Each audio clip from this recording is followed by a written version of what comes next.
Hey guys, welcome to IT Content, and in today's video I'm going to show you how to create a Linux Mint bootable flash drive. Okay, so if you don't have Linux Mint, you just need to go to this site, of which I've linked the link in the description. So when you go to Linux Mint, this website, which is linuxmint.com/download.php, it will take you to this site here, of which Linux Mint has got 3 flavors, so it depends with the one you've chosen. Okay, so if it's the cinnamon edition, just click download, or if it's a matte edition, or if it's this lightweight edition that you've picked. So it's up to you, whichever you've picked, just click download and you should see it start downloading. Okay, so then we're going to use Rufus for our imaging tool, of which also, if you want to download it, you can just go to rufus.ie, and then it should take you still to this website here, of which you just need to go to Rufus and then 3.9. So it's a very small file, as you can see, which is 1.3 MB, of which it doesn't need any installation at all. It's just a matter of clicking it and then it opens.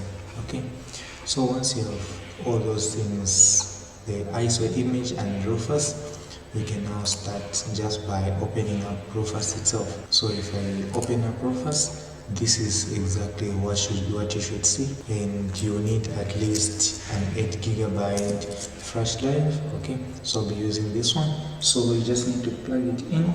Okay, so once you plug it in, immediately you should see the name of the flash drive pop up and how many gigs it is. So for example, this one is a 16 gig flash drive.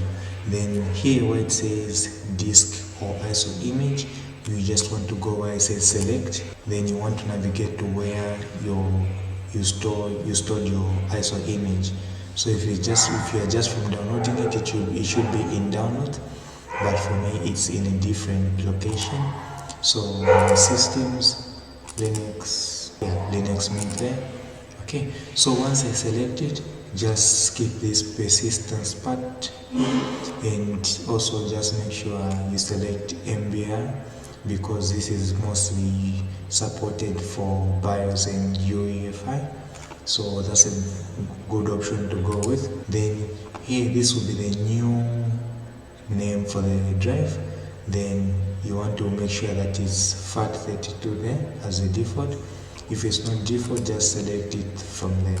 Okay, then now you want to just click on start, and then it will give you that. Okay, just okay, then it will say it is going to also erase everything on the drive as well. So, and for this one, it's saying it's going to download certain files, so just say yes. Okay, so once it's done downloading, it will ask us that it's going to format files also. So as you can see, it's downloading there. Okay, so once that download process is done, you just give it a second. So as you can see, the way I said, it will say it is going to delete everything on the drive. So just make sure that the drive is empty and it doesn't contain anything that you need. Then you want to click on OK. Then it will clear the partition and it will start writing to the disk. So just give it a couple minutes.